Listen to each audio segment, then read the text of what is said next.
Meni bir kurdaşım var. Onun bir katını var. Adam gelse soraşa bir boşamayı. Ayrı katın, atı da begarı var.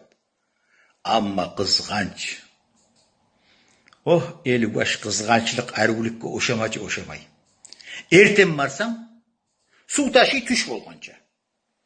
Katke, kazan, hadra, humat olganca.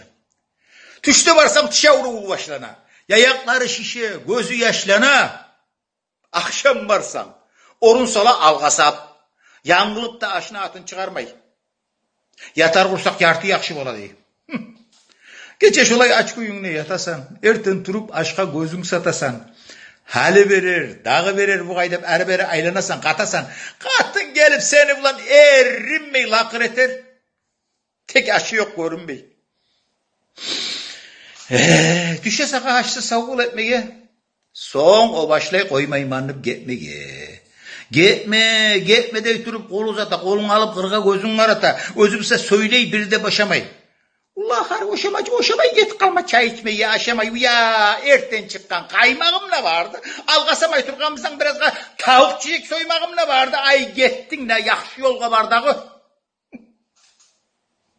depol seni yolga sala ayavlap dost kardeşka üydeyi vakırdağı salamlarını yükley sağa boyavlap aşın merme kaşın mer konakka ayta desen o bek arı verecek.